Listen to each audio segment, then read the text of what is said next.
Philippine culture has a key cultural influences. Number one is indigenous Asians, letter B is Spanish, letter C and American. Beliefs, values, and practices which are transmitted through generations and shaped by family, language, religion, geography, education, and social norms. These factors impact individuals' behavior, perception, decision-making, and identity by shaping everything from communication styles and emotional expression to consumer habits and social rules. Sabi po dito, ang pangunahing influential na kultural ay tumutukoy sa paniniwala at pagpapahalaga at kaugalian ng isang lipunan na naipapasa mula sa isang henerasyon hanggang sa susunod. Nahuhubog ang mga ito sa pamamagitan ng pamilya, wika, relihiyon, heograpiya, edukasyon at pangunahing alituntunin o norms. Malaki ang epekto ng mga ito sa pag-uugali, pananaw, pagpapasya, at pagkakakilanlan ng isang tao. Halimbawa, naapektahan ito kung paano tayo nakikipag-usap, nagpapahayag ng damdamin, bumibili ng mga produkto, at ginagampanan ang ating papel sa lipunan. Sa madaling salita, ang kultura ay malaking bahagi sa kung ano at kung paano tayo mag-isip at kumilos bilang isang individual sa loob ng ating komunidad. Indigenous Asians.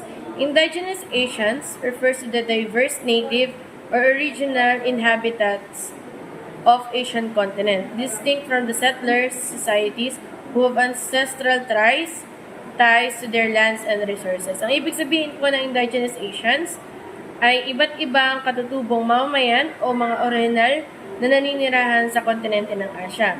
Sila ay naiiba sa mga lipunang itinayo ng mga dayuhan o mga naninirahan lamang kalaunan. Ang mga katutubong ito ay may malalim na ugnayan sa kanilang mga lupain at likas na yaman dahil ito ang kanilang ninunong pinagmulan. Pre-colonial traditions.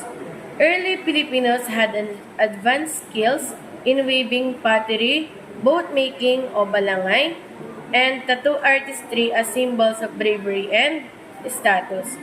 Their belief systems practice animism, belief in nature spirits, anito, diwata, and ritual leads by the babaylans or the spiritual leaders. Sabi dito, ang mga sinaunang Pilipino ay may mataas na kasanayan sa paghahabi, paggawa ng palayok, paggawa ng bangka o balangay, at pagtatato. Ang mga tato noon ay sumisimbolo sa katapangan at katunayan sa lipunan. Ayon naman sa kanilang paniniwala, ang mga Indigenous Asians ay naniniwala sa mga animismo o paniniwala na may mga espiritu sa kalikasan tulad ng anito at diwata. Gumagawa sila ng mga ritual na pinamumunuan ng mga babaylan o mga pinunong espiritual sa kanilang komunidad. Indigenous Asians as their community life, villages, barangay were led by datus, strong kinship and communal cooperation were central. About their oral literature, rich epics, hudhud, biyag nilam ang, folk songs, proverbs, and riddles were passed down generations. Cultural expressions. Indigenous dances, music using instruments like kulintang and gongs, showed identity and rituals. Balik po tayo sa community life ng mga Indigenous Asians. Nung sinaunang panahon po, ang mga Pilipino ay nakatira sa barangay. Ito po ay maliit na pamayanan na pinamumunuan ng isang datu. Ang mga tao sa barangay ay magkakaugnay bilang isang malaking pamilya. Ang pakikipagtulungan, pagkakaisa, at pagmalasakit sa isa't isa ay mahalagang katangian ng kanilang pamumuhay. Lahat ay nagtutulungan sa pagtatanim, paghuhuli ng isda at pagtatayo ng buhay, walang iwanan o pinababayaan. Oral literature. Walang nakasulat na aklat noon, kaya't ang mga kwento, alamat at aral ay pinapasa sa pamamagitan ng bibig o kwentuhan sa bawat henerasyon.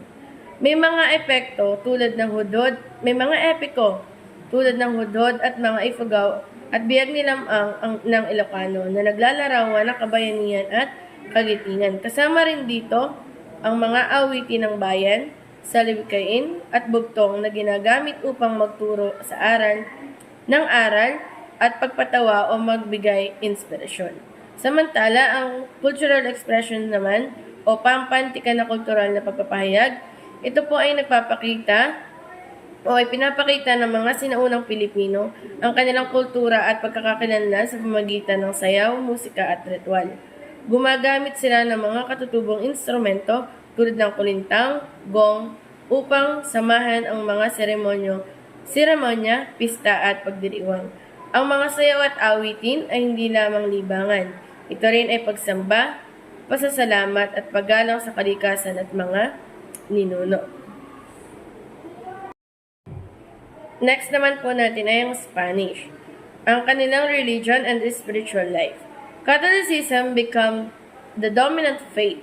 Churches and religious traditions, simbang gabi, Holy Week, and fiestas are the central to Filipino life. Nang dumating po ang mga Espanyol, ang Katolisismo ay naging pangunahing relihiyon sa Pilipinas. Naging sentro ng buhay ng mga Pilipino ang simbahan at mga relihiyong tradisyon tulad ng simbang gabi, mahal na araw, at mga pista. Ang mga gawaing ito ay naging paraan upang magkaisa ang mga tao at panatili ang pananampalataya sa Diyos. Architecture and town planning. Construction of stone churches, plaza, and government buildings in colonial style, towns often centered around the church and the market. Kung mapapansin po natin, yung pong mga plaza, yung mga ganun, ay kalimitan ay magkakalapit. Sabi po dito, sa panahon ng kolonisasyon, nagsimula po ang pagtatayo ng mga simbahan, plaza at gusaling pampamahalaan. Nagawa sa bato at mga kolonyal na estilo. Karaniwang ang simbahan ay nasa gitna ng bayan. At sa paligid nito ay makikita ang palengke at mga bahay ng mga tao. Ipinapakita nito kung gaano kalaki ang impluwensya ng relihiyon at pamahalaan sa buhay ng mga sinaunang Pilipino noong panahon ng mga Espanyol. Next naman po ng Spanish language and literature. Thousands of Spanish loanword entered Filipino languages, like for example, mesa, silya, pamilya. Spanish also influenced early Filipino literature and education. Their cuisine introduced dishes and flavors like lechon, adobo, afritada, ensaymada, chocolate, and food become the mix of local and Spanish taste. Dahil sa mahigit po na 300 taon na pananakop ng Espanyol, maraming mga salitang Kastila ang napasama sa wikang Pilipino, tulad ng mesa o table, silya, chair, at pamilya or family. Malaki rin ang naging impluensya ng wikang Espanyol sa panitikan at edukasyon ng mga Pilipino. Maraming akdang pampanitikan, tula at dasal ang naisulat sa wikang Espanyol noong panahong iyon. Pagdating naman sa mga pagkain o lutuin Pilipino, nang dumating po ang mga Espanyol, ipinakilala nila ang iba't ibang putahe at paraan ng pagluluto tulad ng lechon, adobo, apretada, ensaymada at tsokolate. Dahil dito, ang pagkain Pilipino ay naging halo ng lokal at kastilang panlasa na nagpapakita ng pagsanib ng dalawang kultura sa ating pang-araw-araw na buhay. Next naman po ang arts and music, traditions and festivals ng Spanish. Sabi po sa art and music, religious paintings, sculptures, music, harana, kundiman, and rondalya flourished during that colonial period. Traditions and festival. Catholic-inspired fiestas like Sinulog, Ati-Atihan, Payas remained the major cultural celebration. Sabi po, noong unang panahon, ang pananak ng mga Espanyol ay umunlad ang mga relihiyong sining tulad ng mga pinta at eskultura. Ang karaniwang naglalarawan sa mga santo at eksenang Kristiyano. Naging tanyag din ang musika tulad ng harana, kundiman at rondalya, mga tugtugin na nagpapakita ng pag-ibig, paggalang at pananampalataya. Ang mga ito po ay nagpapatunay ng pagiging malikhain at mapagmahal sa sining ng mga Pilipino. Pagdating naman po sa tradisyon at pista o kapistahan, dahil din po sa impluensya ng Katolisismo, nagsimula ang mga pesta bilang paraan ng pasasalamat at paggalang sa mga patron. Ilan sa mga kilalang pista ay ang Sinulog sa Cebu, Ati-Atihan sa Aklan, Pahiyas sa Quezon, na hanggang ngayon po ay pinagdiriwang ang mga ito. Malaking bahagi ng kulturang Pilipino na nagtataglay ng masiglang musika, sayaw at pananampalataya. Next po, Americans. Education and language. Introduce a public school system and English as medium of instruction, which helped shape the Philippines into one of the largest English-speaking nations. Sabi po, noong unang panahon ang mga Amerikano, ipinakilala nila ang pampublikong sistema ng edukasyon kung saan ang Ingles ang naging pangunahing wikang panturo. Dahil dito, natutong magsalita at magsulat ng Ingles ang maraming Pilipino, na naging dahilan kung bakit ang Pilipinas ay isa sa pinakamalaking bansa na nagsasalita ng Ingles sa buong mundo. Ang edukasyon ay naging daan upang mas mapalawak ang kaalaman at oportunidad ng mga mayayaman.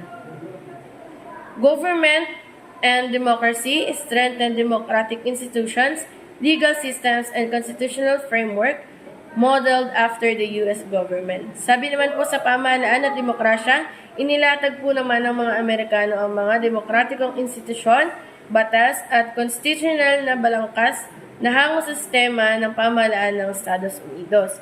Sa pamamagitan po nito ay natutunan ng mga Pilipino ang mga konsepto ng demokrasya, halalan at karapatang pantao. Ito ang naging pundasyon ng kasalukuyang sistema pampulitika ng bansa.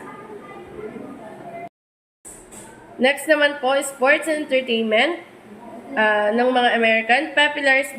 Popularized basketball, baseball, Hollywood films, which remain a big part of Filipino style and pop culture. Sabi po dito, ipinakilala ng mga Amerikano ang basketball, baseball, at Hollywood films na hanggang ngayon ay malaking bahagi ng Filipino lifestyle at pop culture. Ang basketball ay naging pinaka-popular na sport sa bansa, habang ang pelikulang Hollywood ay nagbibigay inspirasyon sa lokal na industriya ng aliwan.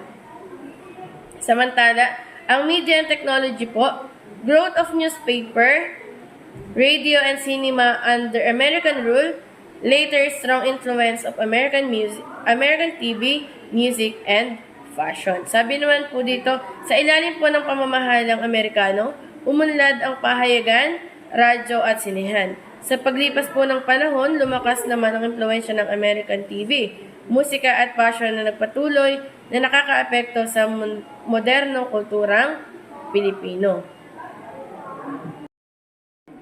Next naman po, ang lifestyle and food, values and ideals ng mga Americans. Sabi po sa lifestyle and food, fast food cultures like hamburgers, hot dogs, fried chicken, blended with Filipino cuisine, Western clothing and urban lifestyle trends were adopted. Dahil po sa impluwensya ng mga Amerikano, lumagana po sa Pilipinas ang fast food culture tulad ng hamburger, hot dog, and fried chicken, na napaghalo rin sa lutuing Pilipino. Naging popular din po ang kanluraning pananamit at makabagong pamumuhay sa lungsod, na nagpapakita ng pagbabago ng estilo ng buhay ng mga Pilipinos. Next po is values and ideals. Emphasis on individuals' rights, freedom, and education as pathway to success. Sabi po dito, binibigyang diin din po ng mga Amerikano ang karapatang pantao, kalayaan at edukasyon bilang daan tungo sa tagumpay. Ang pagpapahalagang ito ay naging bahagi ng kaisipan ng mga Pilipino hanggang sa kasalukuyan.